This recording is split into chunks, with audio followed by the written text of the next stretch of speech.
And thank you for accepting this opportunity. For me, it's an honor, and we have this chance. Just 1 month when we left the United States of America for our IVLP programs, seems very, very far. And Yep. that's it. Life is very hot. So we wait another 2 minutes. And how is your day in Ghana? How's going on? How you feel it? What is happening here in Ghana, like with COVID and everything?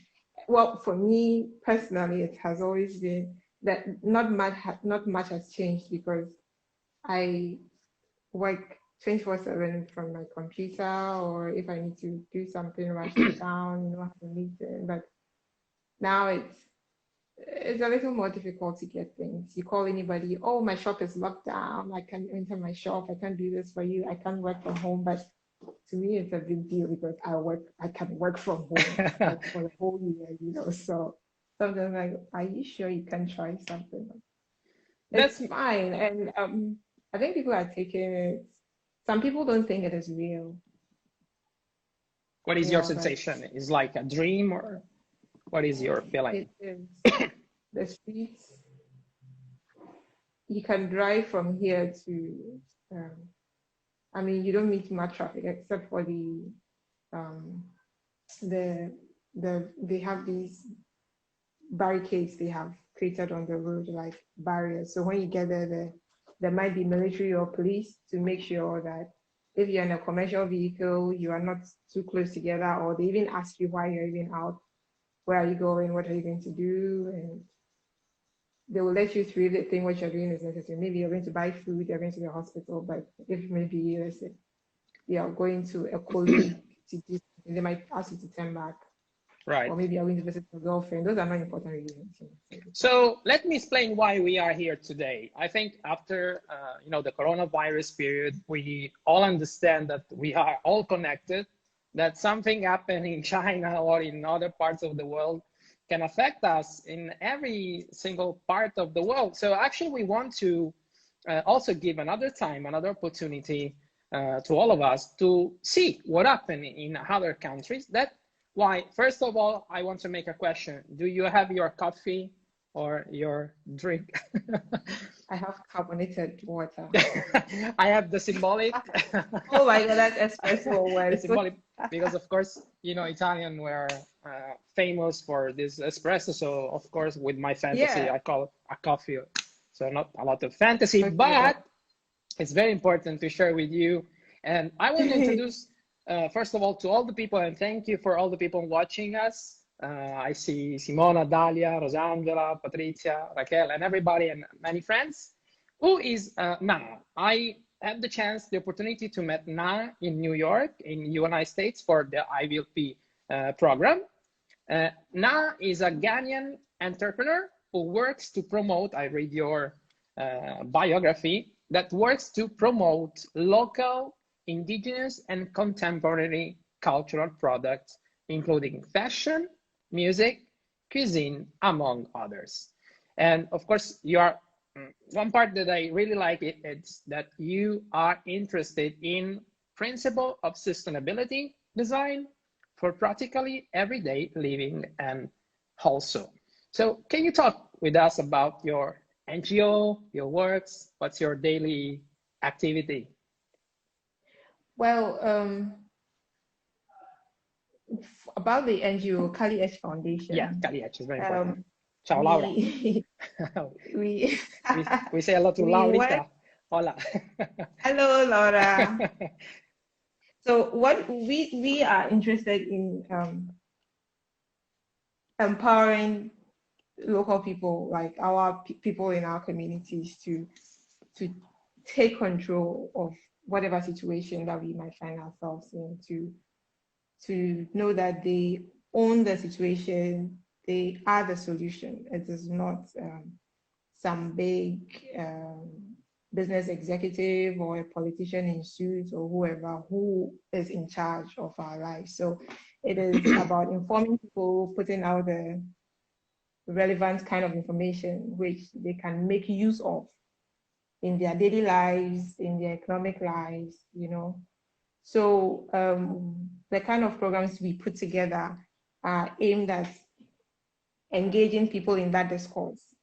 So for instance, we have a schools debate series that we do, and we throw out topics about like topics people will not think about in on a normal basis, but then the fact that it exists. Like last year, for instance, there was this issue in Ghana about banning fishing for a month, so nobody can go fishing in the seas. Okay, and what happened? Why people cannot go fishing? What happened?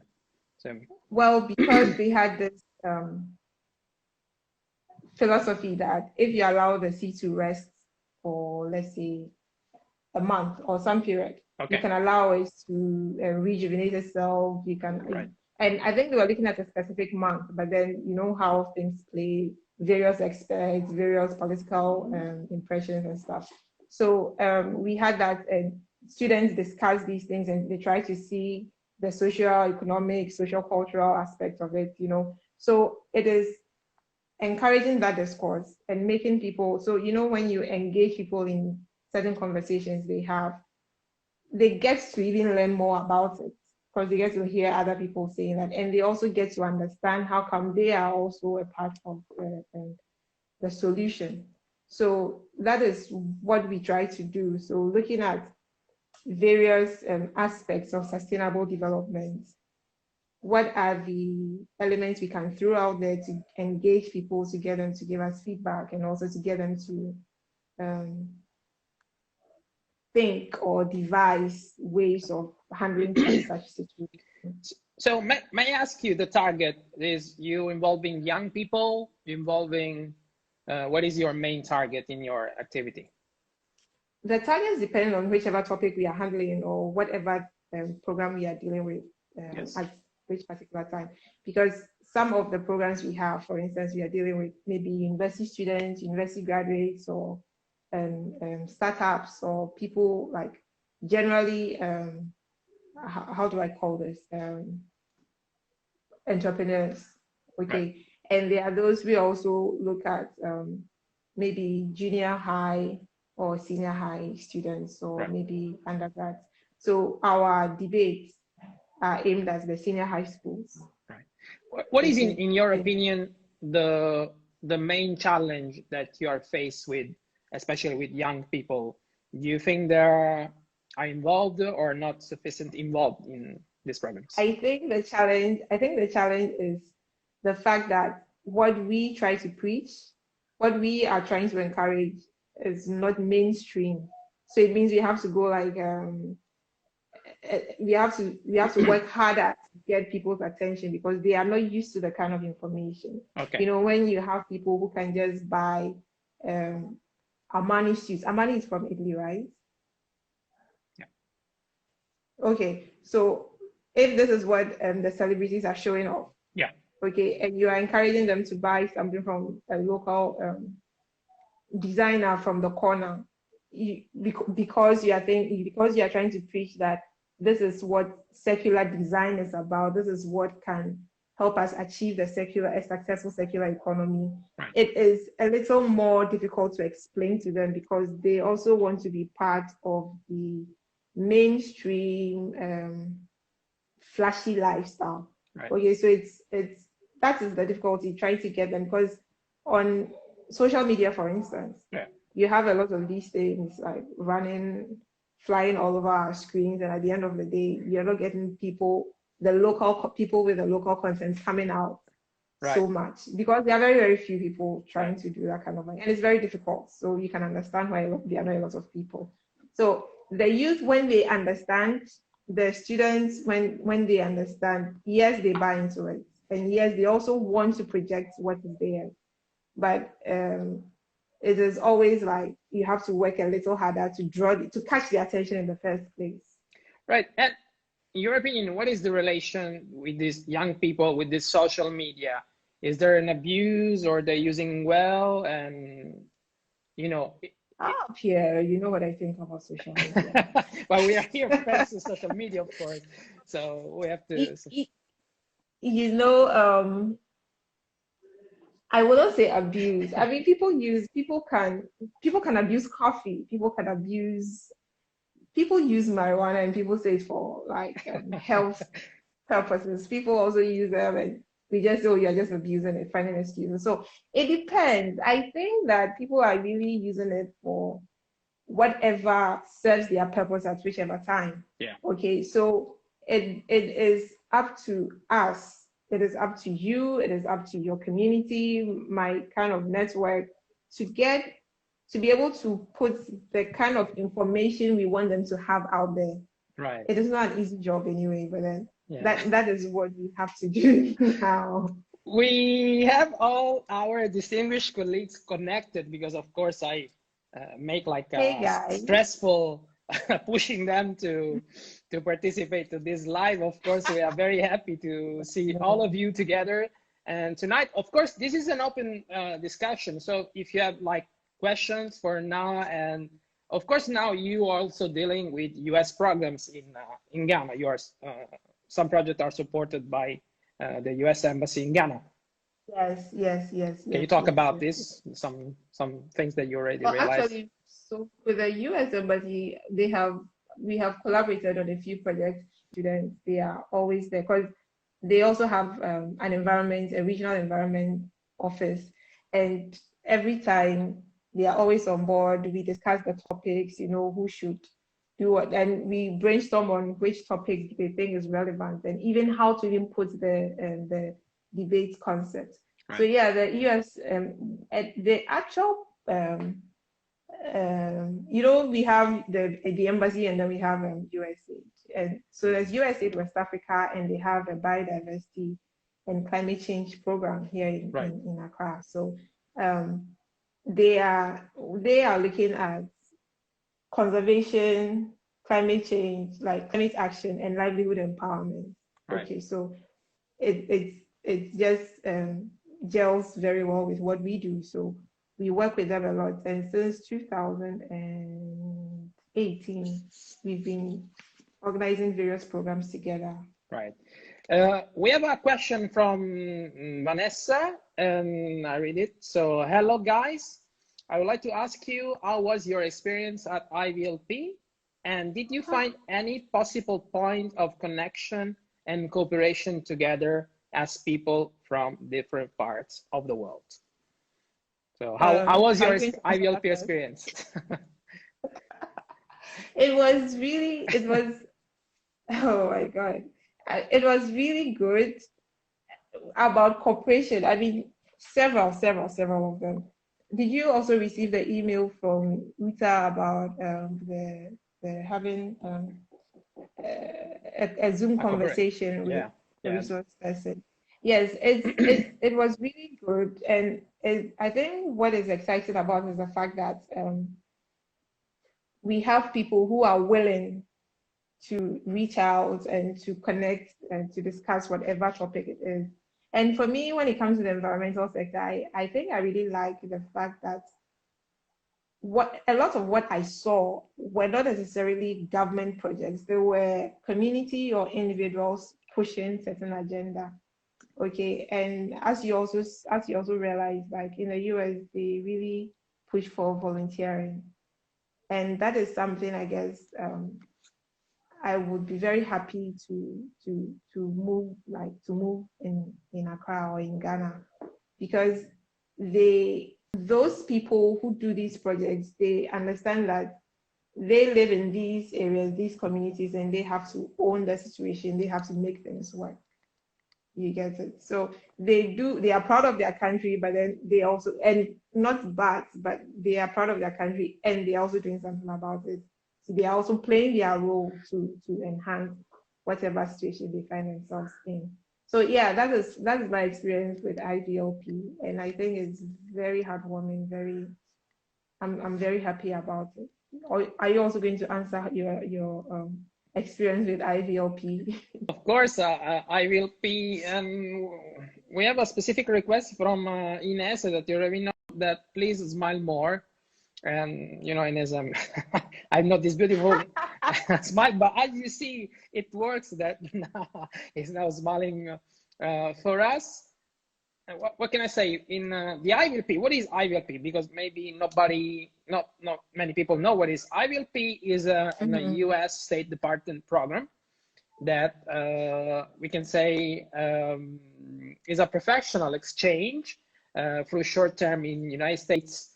Current and emerging foreign leaders, they're putting together and study the best practice of the US. So actually in February with Naa and other 18 colleagues from all around the world, we met and we studied about NGOs, about best practice on NGO.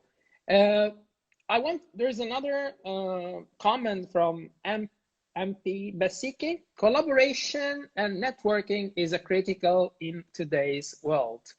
How can this network be leveraged to strengthen climate and conservation action in Ghana? So wow, it's a very complicated question. That's a very technical question. Is your friend, of course, because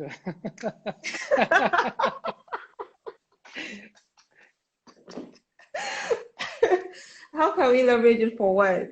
The question again, I cannot see the question. I don't know why you're the only one who sees these questions. I saw in your profile, in the Kali H profile, a lot of turtles. So it is a symbol for you. There are many projects that involve environmental conservation. There are people trying to do environmental conservation. I don't know whether your question is related to the question from the question you just read. From the MP Besika. Okay, so there are people in their own ways trying to do environmental conservation. Various so one is the sea turtle. People are trying to have mangrove projects. People are trying to have other livelihood or like alternative livelihood projects, so people do not depend too much on natural resources or naturally existing resources. So at the end of the day, you realize that we need to develop people's capacities in a lot of these things, and we need to also buy in the interest of the local communities in which we are working in. For the sea turtle conservation, you realize there are certain areas, like each rural community has their own tradition, they have their own culture. So there are certain communities where they revere certain animals. Some use them as totems, and others, to them, it's meat. Right. I went fishing and I caught a turtle. It is meat. Yeah. I will eat it or sell it to make money for my family. But then you see that globally, sea turtles are recognized as endangered species. And once they are declared as endangered species, they need to be protected. So whether you caught it in your net, whether it walked into your house, you are not supposed to kill it. Yeah. You understand? So there are certain places where it makes sea turtle conservation not a very straightforward issue in Ghana, because you walk from one village to the next village. Their culture towards sea turtles are not the same. So you cannot have one size fit all approach for sea turtle conservation. Right. In Ghana. So it is a big deal. The season, like this year, the season is about to start. I think it has already ended. So we have a few months before the nesting season starts. And then we are going to have all this story about sea turtles coming in, the fishermen catching them. So it is a big deal in Ghana, but at least it is not for international trade.